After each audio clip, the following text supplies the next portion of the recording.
هلمند کې د افغاني سرې میاشتې ټولنې د قطر هیواد په مالي ملاتړ څخه باندې 200 ناروغانو د سترګو وړیا عملیاتونه کړي دي.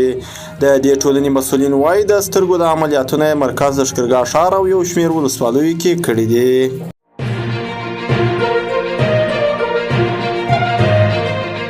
د سرپرست حکومت دفاع وزارت په ازبکستان کې د افغانستان اړوند الوتکو او چورلکو په تړاو د امریکا سفارت څخه د وروستیو خپرو شویو څرګندونو په تړاو توند غبرګون ښودلی دی.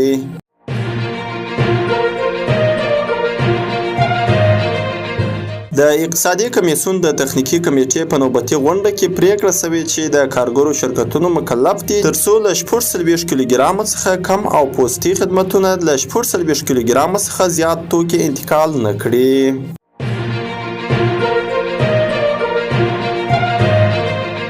د افغانستان کرکټ بورډ د نیوزیلند پر وړاندې یوازینۍ ټیسټ لوبې د تمریناتي کمپ لپاره د 10 لوبغاړو نوملړ په ډاګه کړ چې سبا چهارشنبه به د هند پر لور وخوځېږي. په اعلان شوي نوملړ کې یو شمېر هغه لوبغاړي هم شته چې سږ کال شپږیزه کرکټ لیګ 9 پړاو کې ښې لوبې وکړې.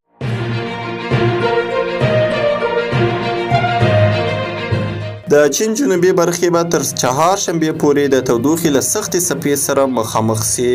په چین کې د سامپو په نامه د تودوخې 40 ورځنۍ څپې له پای ته رسېدو سره د دغه هیواد په ځینو سیمو کې د تودوخې درجه لا هم تر 40 سانتي ګراډه پورې رسیږي.